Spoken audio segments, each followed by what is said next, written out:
जब हम कोटा में पढ़ते थे ना बेटा, तो गर्मी क्या तुम्हें लगती है, हमें नहीं लगती। मैं तुम्हें गर्मी से रिलेटेड बता रहा हूँ। कोटा में क्या होता है, बहुत गर्मी पड़ती है।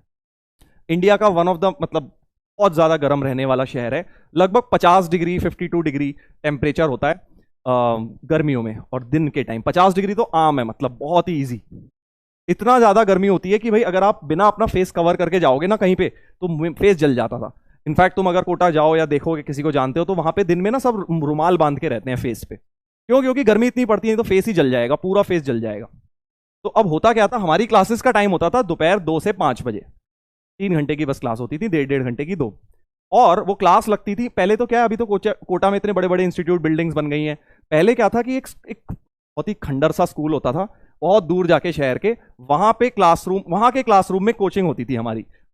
ठीक है, बहुत वैसे तो हम नामी इंस्टीट्यूट में थे, बट उनके पास भी बिल्डिंग नहीं थी तब, 2-4 ही कमरे थे। तो मेनली क्लासेस लगती थी स्कूल के अंदर, जो 3 किलोमीटर दूर था।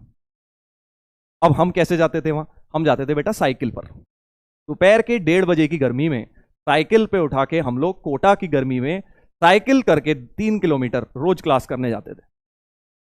चक्कर आते थे बेटा। तुम लोग सोचते हो ना सर को देख के, अरे सर आपकी लाइफ बढ़िया है, सर क्लास लेते हो अपना बढ़िया, आप घूमते फिरते हो। बेटा बहुत मेहनत करनी पड़ती है। जो तुम घर पे बैठे बैठे तुम कह रहे हो ना बहुत गर्मी है, अभी तो तुम घर बैठे बैठे क्लासेस कर रहे हो, तुम्हें कितना बेनिफिट है ये सोचो। हम लोगों के टाइम पे ये सब नहीं था। तो मैं तुम्हें ये नहीं कह रहा कि तुम्हारे पास कुछ एडवांटेज है ये वो। तुम ये सोचो बेटा कि अभी जो तुम्हें मिला हुआ है ना वो बेस्ट है। हम भी यही सोच के जाते थे। काफी बच्चे ऐसे, हम ये सोचते थे कि इतने बच्चे इंडिया में ऐसे हैं जिन्हें तो कोचिंग मिलने का मौका ही नहीं मिलता। हमें तो मिला तो है, तो हम रोए इस बात को लेके कि हमें कोटा की धूप में साइकिल चला के जाना पड़ रहा है। ठीक है भाई। हाँ, तो वो होता है बेटा, अंदर से वो मोटिवेशन लाना पड़ता है।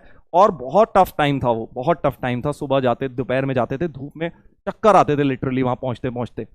और पानी भी ठंडा नहीं मिलता था हमें पीने का। वहां पे लाइन लगती थी इतनी बड़ी, बट किसी तरह थोड़ा बहुत पानी पी के नॉर्मल टेम्परेचर करते थे, फिर जाके क्लास अटेंड करते थे। वो भी क्लास में भी कोई एसी नहीं, कुछ नहीं, चौक वाला बोर्ड होता था। बस पढ़ाई करी, सर्कमस्टांसेस थे। तो ये मुझे याद आ गया, तुमने जो बोला ना बहुत गर्मी है, उससे मुझे याद आ गया कि भाई अपने आप को खुश नसीब समझना चाहिए, क्योंकि तुमसे भी बेटा ज्यादा गए गुजरे लोग हैं जिनको ये भी नहीं नसीब हो पा रहा। राइट? तो कभी भी रो मत लाइफ में, जो मिल रहा है उसमें खुश रहो, अपना बेस्ट देने की उन सर्कमस्टांसेस में कोशिश करो। ठीक है?